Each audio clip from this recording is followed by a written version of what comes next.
less than 1% because people are scared to go get abortions because of people like you. But you're not, like, listening. Okay, I'm trying to. Not when you talk over me. Oh my god, did you watch the Trump and Kamala debate where he's like, they're aborting the babies after they're born? Well, so you're laughing at that because it's ridiculous, like, so ridiculous. Like, that's not what happens. If they are lives. I don't think I can. Okay, I'm really, I really don't. Usually when I record my interviews, I will cut out some of the pauses or the ums or the whatever when I misspeak or say something wrong. But I decided for this video, I just kept it as raw as possible because I just want you guys to know that I mess up sometimes when I'm evangelizing. I'll say the wrong verse or I'll make a bad argument, and I kind of wanted to leave all that stuff in. There's even a part in here where I misunderstand what she's trying to say to me, and she's talking about a person having an abortion, and I'm thinking that she's talking about the baby in the womb. Wait, I don't think I understand what you're saying.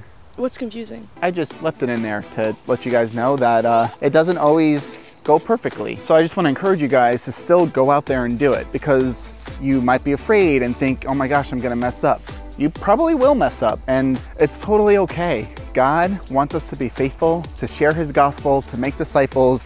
He uses imperfect people to do it, and I just want you to see that I am a perfect example of that. So if I can do it, you can do it. So I hope you enjoyed this video. So where are we, Campbell? We're at Vassar College in Poughkeepsie. Cool, cool. What do you do here? I'm a student. I study. Cool. What are you studying? Neuroscience. Nice. Very cool. Do you have any thoughts on the afterlife? What happens to us when we die? I mean, I don't know. That's like the question people ask, right? Yeah. I actually am in a religion class right now. Oh, okay, so cool. We talk about it a little bit, but I don't know. What do you think? Well, I believe that there's a heaven and a hell. And I believe that depending on what you believe will determine where you go when you die.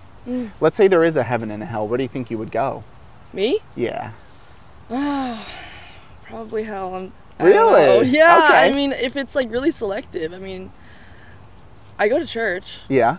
But I don't really believe in that stuff. Okay. So I think that probably wouldn't put me in heaven. Okay. Do you think, like, have you done something wrong that makes you think you're going to hell, or is it just because you don't believe? Just because I don't believe. Okay. So do you think you're a good person? I like to think so. Okay. I try to be. Okay. Can I ask a few questions to see how you do? How many lies have you told in your life? In my life? Yes. A lot. A lot of lies. What do you call someone who says a lot of lies? A liar? Yeah. Have you ever stolen anything? Even if it's small, even when you were little? I don't think so. Okay. It's a possibility, but I don't think so. Have you ever downloaded like music or a movie without paying for it? No. Really? My friends have, and I've watched it on their computer. Okay. Does that count? I don't know. Maybe. I pay for all my subscriptions. Okay. Well, if you were to steal, what would you call someone who steals? A thief? Okay, right. Have you ever hated someone or cursed at someone? Yes. Okay. So Jesus says to even hate someone is to commit murder in your heart toward that person in God's eyes. What verse was that? It's Matthew 7. Okay. He talks about hating. He says to call someone a fool or to hate someone in your heart unjustly is to endanger yourself in the judgment of God. What if it's just? If it is a just hatred, that's fine. But I feel like a lot of us don't have a just hatred of somebody. Usually it's like for a selfish reason or a bad reason. What if I hate someone because they cheated on me? Oh, I mean, that seems pretty justifiable. Okay. Well, I already failed the other question, so it doesn't really matter. Well, one more. Have you ever used the Lord's name in vain? Like saying, oh my God, or Jesus. Yes. So that's called blasphemy, right? And in the Bible, that was so serious that people would be stoned to death for doing that. Wow. So, and then just one other one to throw at you. Jesus says to even look upon a person to lust after them in your heart is to commit adultery in God's eyes, in your heart. So by your own admission, you've admitted to lying, maybe heart murder, maybe heart adultery, I'm not sure, blasphemy. So when you die and stand before God and he judges you by his commandments, are you innocent or guilty? Guilty. So would that mean heaven or hell? Hell. But that's what I said. Right. I was right. So that's not good though. Originally you said, yeah, maybe that's not something you want to be right about. Yeah. Originally, you said you would end up in hell because of what you believe, not because of what you did. So I wanted to like challenge that a little bit. So does that concern you if that's true? Like we could die in any moment, right? Like a bad car accident, something, and our lives are over just like that. If you do end up in hell. I don't know. I feel like I don't want to be like disrespectful to your religion. No, not at all. Not at all. I just feel like if God is so powerful, then why wouldn't he do more to love his children? Okay. You know, like even those who are like Muslim or Jewish, they're still children of God, right? So wouldn't they deserve the same grace? So that's actually, I mean, that's the good news of the Bible. And that's what I was here to share with you, is like what God did for us so that we wouldn't have to go to hell. He sent his son, Jesus, into the world. He lived a perfect, sinless life. Jesus never broke any of the commandments. And he died the death that you and I deserve. God didn't have to do that for us. He's a just judge. He could send us all to hell and be just, but he doesn't want us to go to hell. He loves us. So that's why he sent Christ to die for us. Jesus rose from the grave 3 days later, and now he offers forgiveness of sins and eternal life to anyone who repents and believes in him. So God has demonstrated his love for us, and he has made a way for us to know him and be in a right relationship with him. It just feels kind of like transactional though. Like, I'll love you if you do this, not like I love you no matter what, you know? Okay. So God, because he is love, he actually does hate. So that goes back to like the just hating. So for instance, like for me, I love babies, so I don't like abortion. That's like in my mind, because I love something so much, I hate the opposite. Right. Or like my wife, right? I love her so much, but if somebody were to hurt her, I would probably hate that person, right? Because I love her so much. So with God, he's perfect. But when he hates, it's actually a just hatred, and that's why there is a hell, and that's why there is a judgment, because he loves what is good and right and perfect. Does that make sense? Yeah. We don't have to get into a whole abortion debate, but I did want to actually say something about that. Because it's interesting to use those two examples like back to back. So you love babies. I also love babies. You hate abortion. You love your wife. If someone did something to her, you would hate them. I'd probably. I mean, it depends. If I would like, struggle with it, definitely. Yeah. What if your wife needed an abortion because of someone you hated? Then what? So I do believe that if the life of the mother is at risk, and it's either the baby or the mother's life, I don't believe that's abortion. In that case, I would think that's okay, because the baby's going to die either way, and it's either saving mom or not saving mom. But I couldn't think of a scenario where she would need one.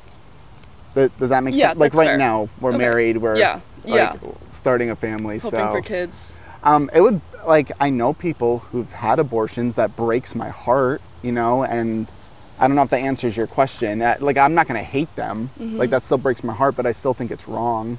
And I still think they need forgiveness because of that. What about children who get pregnant? Like rape victims and incest victims. I don't believe the child should be punished for the sins of the father. So would the abortion still be a sin? I would think so. And I think the person who raped her should be capitally punished. I don't think the child should be punished. But they're committing a sin. Who is? The child. How aborting. So? You just said that the abortion would be a sin. Oh wait, I think I misunderstood. Do you think the child aborting the child would be a sin? Oh, yes. Yes. So they would be punished in God's eyes. Well, we all deserve that punishment. Wait, I don't think I understand what you're saying. What's confusing? So the person having the abortion, I think, is sinning, yes. Okay. Because I believe that's a life, and I believe that life is being ended. What about the life of the child? Because it's going to be like more difficult now to have the baby, is that what you're saying? Yeah. I mean, there's adoption, there's options around that. Do you know the adoption process? Wait, I said we wouldn't get into an abortion debate. I'm okay if you're okay with it. I know there's a lot. I know there's a lot of couples that want to adopt, and I know it's expensive, and I know it's not easy, but it's a way for that baby to not have to die. But the child has to go through 9 months of pregnancy. True. And give birth, and it ruins their body. And so if I could challenge you, if you would you be okay with abortions only for the instance of rape? Like, let's say like that was going to be the law. That's the only time you could do abortion. Would you be okay with that? Or would you say, no, it still should be an option for every woman? Yes, I think it should be an option for every woman because... So it's not just the rape victim, which is less than 1% of abortions that we're talking about. Well, it's less than 1% because people are scared to go get abortions because of people like you.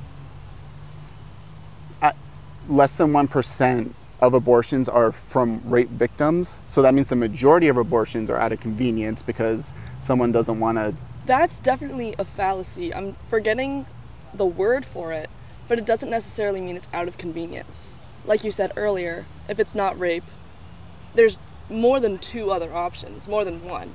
It's not rape or convenience, it's rape or they don't have the money for it, or it's gonna kill them, or... Well, I talked about that one already. Yeah, and then you just totally overlooked it right then. I don't think that's abortion. If the baby's gonna die either way, I don't think that's an abortion. The definition of it is. So, or, I mean, you could even do a delivery on that baby, but the baby's gonna die. Mm-hmm, yeah, and the woman. So... But even if the baby's a financial burden, does that give it the right to kill that baby? Like, let's say the baby's a week old and the mom's like, I can't afford this. Can you just kill the baby then? Oh my God, did you watch the Trump and Kamala debate where he's like, they're aborting the babies after they're born? Well, so you're laughing at that because it's ridiculous, like, so ridiculous, right? Like, that's not what happens. But but that's your argument for why you should end the life when it's in the womb. Right. Just because it's a financial burden? I'm so glad you said that, Colin. Yes. Because if the baby is in the womb, it's not a child. It's not walking around. It doesn't have a life. It's not, and you can think like, oh, life begins at conception or whatever, but it's like that big and like that big. And like, do you think that has more rights than the woman that carries it? I think it has the same rights. Do you think that little... This woman that walks around for decades and decades, you're taking her rights away because she's the one who can carry the baby? Do you think that that little baby that you said is a baby, do you think that's living or not? Let's say it's 8 weeks in the womb. Is it a living thing or a not living thing? It's living. I think you're missing the point. The point So it's a living thing that you're saying we can end it? Yes. So that's not good, normally, right? Like ending something that's alive. But you're not, like, listening. Okay, I'm trying to. Not when you talk over me. So, I just don't understand. Explain to me why this woman doesn't get the rights the baby does. I think the baby should have the same rights as the woman. And if the woman has the right to not be killed, I think the baby should also have the right to not be killed. I think, so when we make these arguments about abortion, we all just assume, I'm sorry, you're getting emotional. I don't want to just be like... It's good. I think we all assume that the baby is not a life. We don't look at it as a person. So I'm just arguing that unless you can prove that to me, I don't see why we keep doing these things. Like, if they are lives... I don't think I can. Okay, No, it's okay. I really don't want. So at that point, my wife stopped recording and Campbell tried to walk away, but my wife stopped her. My wife has a huge heart for people and she saw how upset she was getting. So she started talking to her and just kind of tried to calm her down a little bit. But then they continued the conversation talking about abortion and it was a little better, but you could tell she was still upset about all this. My wife was thinking like maybe she had an abortion and that's why she was getting so emotional. She said that she didn't, and I don't even know if she knows anyone who did. That's my son crying right there. Wants me to play baseball with him. Here. Yeah? Whoa. Wow. Look at you go. But pray for her. She was so nice and I really did enjoy our conversation and my heart breaks for her. She believes a lot of the lies that Satan has out there. I want her to know God and I want her to be in a right relationship with him because that's what's gonna bring her true joy and true happiness. So pray for her, pray for me. And again, thank you so much for watching. I hope this was a blessing to you.